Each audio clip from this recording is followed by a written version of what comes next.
Selamat sore, masih di tahun yang baru. Dalam suasana yang baru, kita akan mempelajari pelajaran sekolah Sabat pada hari Selasa, tanggal 5 Januari tahun 2021. Sebelumnya, mari kita tunduk kepala dan kita berdoa. Bapa di sorga, urapi hambamu dengan kuasa Roh Kudus Tuhan, supaya boleh menyampaikan pekabaran firman Tuhan pada sore hari ini. Ampuni dosa kami, dalam nama Yesus Juru Selamat kami. Amin. Sepanjang minggu ini kita sudah mempelajari judul yang baru, yaitu krisis kepemimpinan. Raja telah mati, hidup raja. Kemudian kemarin kudus, kudus, kudus. Dan sekarang ini yaitu kepribadian yang baru. Saudaraku yang kekasih, di bait suci hanya imam besar yang dapat menghampiri takhta Allah yang berada di bilik yang maha suci pada hari pendamaian. Oleh sebab itu, dengan ditutupi kabut dan asap dupa, kalau dia bukan imam besar, maka dia akan mati. Namun Yesaya sang nabi, dia melihat Tuhan meskipun dia bukan imam besar. Dan dia tidak sedang membakar dupa. Dia di bait suci dipenuhi dengan asap. Dan oleh sebab itu kita mengingat di dalam Imamat pasal 16 ayat yang kedua, bahwa awan di mana kemuliaan Tuhan itu terlihat pada hari pendamaian, dengan dipenuhi dengan rasa takut, sama seperti Nabi Musa. Begitu juga dengan Gideon. Yesaya dia berseru dengan sadar bahwa dia pasti akan binasa. Dan oleh sebab itu, maka kita melihat di dalam cerita ini bahwa malaikat menaruh bara api pada mulutnya. Saudaraku yang kasih, hamba Tuhan Nyonya White menyatakan di dalam buku Alfa dan Omega jilid 3 halaman 252, berdiri sebagaimana adanya di dalam terang hadirat ilahi sepenuhnya di bagian dalam bait suci. Ia menyadari bahwa jikalau membiarkan diri tidak sempurna dan tidak efisien, maka ia sama sekali tidak sanggup untuk menyelesaikan tugas di mana ia telah dipanggil.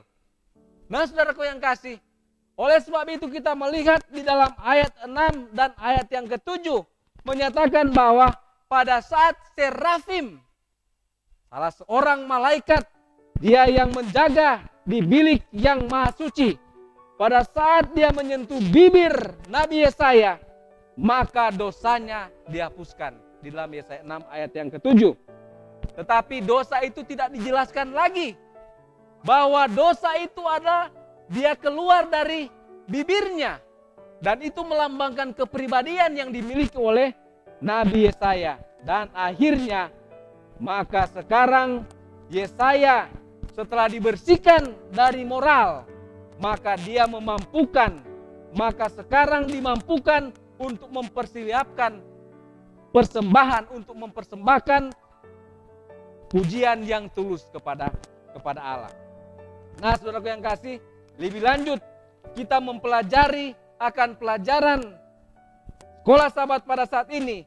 Pada saat itu Yesaya dia memiliki satu kepribadian yang baru, karena dia menyatakan bahwa dirinya juga adalah orang berdosa sama seperti bangsa Yehuda pada waktu itu. Dan pada saat serafim dia mengenakan bara api kepada Yesaya, bukan ke dupa. Tapi sementara kita pelajari pada beberapa hari yang lalu, bahwa Raja Usia yang bukan seimam, dia mau mempersembahkan dupa. Tetapi Yesaya menjadi seperti dupa, saudara. Seperti dupa, apa maksudnya? Seperti api kudus yang menyalakan dupa untuk memenuhi rumah Allah dengan keharuman yang kudus. Maka bara itu menyatakan Nabi Yesaya untuk memberitakan sebuah pekabaran yang kudus, bukan sebuah kebetulan. Maka di ayat yang ke-8, maka pada saat Allah dia mengutus Yesaya, maka dia nyatakan bahwa inilah aku, utuslah aku. Saudaraku yang kasih, Yesaya itu adalah orang berdosa. Bangsa Israel adalah orang yang berdosa. Bangsa Yehuda adalah orang yang berdosa seperti saudara dan saya. Mereka memiliki kepribadian yang lama. Artinya pikiran-pikiran mereka yang lama yang selalu menyakiti Tuhan. Pada saat Tuhan dia menyucikan lewat Roh Kudus, maka Yesaya, Nabi Yesaya dia diutus sebagai juru kabar Tuhan. Begitu juga dengan saudara dan saya. Saudara dan saya adalah orang berdosa. Tapi apabila saudara dan saya memiliki kepribadian yang lama dan mau diubah oleh Tuhan dengan bantuan Roh Kudus, maka saudara dan saya bisa memiliki satu kepribadian yang baru di tahun yang baru ini.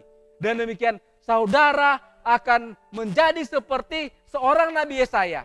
Saudara tidak akan menolak panggilan Tuhan, tetapi saudara akan berkata, inilah aku, utuslah aku untuk menyatakan tabiat Tuhan kepada orang-orang yang berada di sekitar kita.